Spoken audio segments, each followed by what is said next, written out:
Қазақмыс қайта ұйымдастыру мүмкіндігін қарастыруда. Шығыс Түстімет өндірістік бірлестігінің кәсіпорындарын Қазақмыс корпорациясы құрамынан шығарып, Қазақмыс ПЛС жариялық компания құрамындағы өз алдына дербес заңды тұлға ретінде қайта ұйымдастыру жоспарлануда.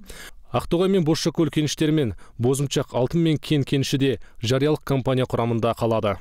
Ал Жезқазған Түстімет, Қарағанды Түстімет өндірістік бірлестіктерінің және Қазақмыс Smelting пен Қазақмыс Energy жауапкершілігі шектеулі серіктестіктерінің активтері Қазақмыс корпорациясы құрамында қалады. Корпорация өз қызметін жеке, жариялық емес компания ретінде жалғастырады. Қазақмыс тобының басшылығы осындай принцип негізінде қайта ұйымдастыру активтерінің ұзақ мерзімді табысты даму үшін қажетті жағдайды қамтамасыз етеді деп пайымдайды. Аталмыш жоспар акционерлердің жалпы жиналысының мақұлдануын қажет етеді.